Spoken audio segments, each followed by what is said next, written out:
Hey, this is Amber with thelovegal.com. Welcome back to my channel. If you're a new subscriber or a new visitor, hey, welcome. And my website pretty much focuses on how to get your edge back. But this video is going to be a little different. Subscribe to my channel, the like button if you find any of this information interesting, let me know. But anyway, this video focuses on how to get your edge back using law of attraction. What is law of attraction? I have been studying this for the past couple years. I was introduced to it by my mother and my sisters. They were like, you got to read this book. You got to read this book. And I was like, yeah, whatever. When I read the book, it was life-changing. The law of attraction is pretty much how you control your whole life with your thoughts. Everything that you create is through your thoughts.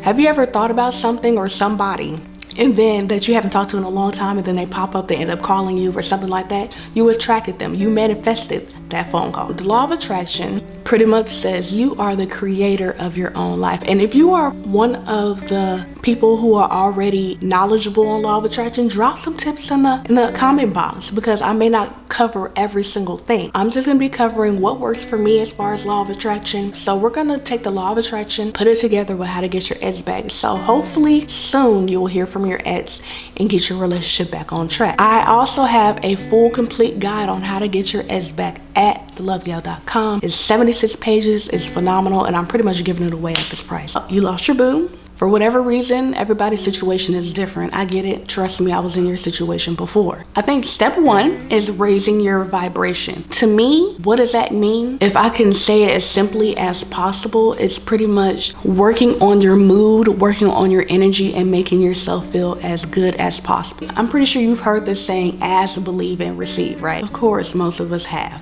Through my experience, you have to be in a great mood before you ask.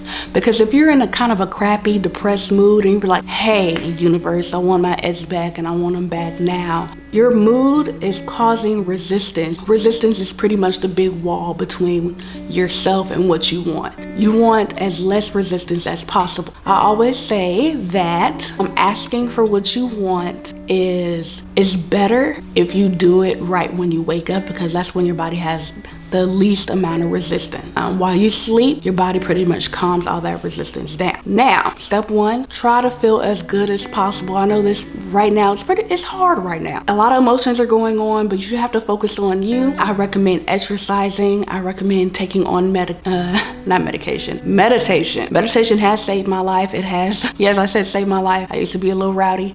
When I'm not in a good mood, I sit down and I meditate for like an hour. Yes, an hour. For you guys that are like, God dang, you need to meditate for an hour? Because it's recommended that you only do it for like 15 minutes a day. But if I'm really having a crappy day, I sit there for an hour listening to my guided meditation. Like I said, I'm no guru when it comes to this, so I need guidance and to focus my thoughts. I will leave the link to my guided meditation CD, the same one that I use. I'll have it in the description box. Try to get yourself to feel as good as possible, and not trying to fake your body and your mental and yourself to say, oh my God, I feel great. You know, it's easy to fool your friends and your family like, oh, I'm fine. You cannot trick the universe into thinking you're fine. It doesn't work. So find things that make you happy. I know for myself, I hang out with my nieces, I listen to music, I hang out with my friends and my family, I exercise, I'm doing things that keeps my mind off the breakup. Step number two, after you have gotten yourself to a point where you have raised your vibration, ask for what you want. Just to let you know, you do not have to constantly ask for what you want. The universe heard you the first time. So sometimes, you're like, did they hear me? It's not coming.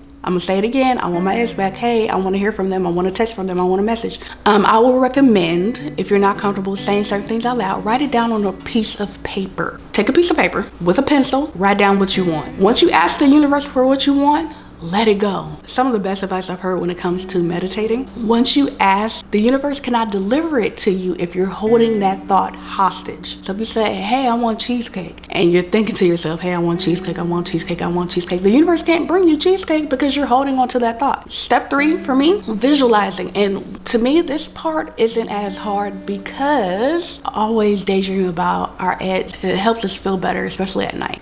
We think of different scenarios and stuff like that. You're picturing yourself laying up with a person and all that great stuff. Visualizing does help because it's pretty much putting pictures in your mind of what you want. My advice for visualizing is your visuals have you have to act as if your visualizations are normal. For example, let's say you want to win a lottery. This is totally off topic. You want to win a lottery, right? So you're picturing yourself, oh, they're calling the numbers, and you're reading it off, and it matches. Like, you have to act like you expected that to happen. Like, that's normal, because it's pretty much telling the universe, like, this is something normal to me. Like, I'm used to this. Because if you act excited, the universe is saying, hey, they're not used to that. I don't know if they're ready for it. Next step is to expect what you're asking for. Confidence is key. You have to know that your ex is coming back. Yes, I know it's hard right now because you're probably like, oh, this situation sucks balls, but excuse my language. But you have to know, you have to believe. Get your confidence back up. Like, I am that person. I know this was a crappy situation, but I know I can get them back. They're gonna come back. And keep in mind, if you do not manifest what you want fast enough, the universe pretty much decides if you are ready for it. You have to feel, the best way I can explain it, you have to feel great. And that will tell the universe that you're ready to receive whatever that you're asking for. Because if you're in a crappy mood, the universe is not going to deliver it. But anyway, those are just some quick tips when it comes to manifesting and trying to explain law of attraction. If you have some additional tips, drop them in the comments below. Yes, you could visualize and ask the universe, ask God. And a lot of time when we're asking God, we're asking the universe too. Like, it hears you, okay? When you pray for something and then it happens, boom, you're speaking things into existence. I love it. It's amazing. I manifest. Sometimes I manifest so fast, I'm like, it scares me and all I can do is giggle. But anyway, this is Amber with thelovegal.com. I have a whole guide that I've written, put all my little heart and soul into this guide.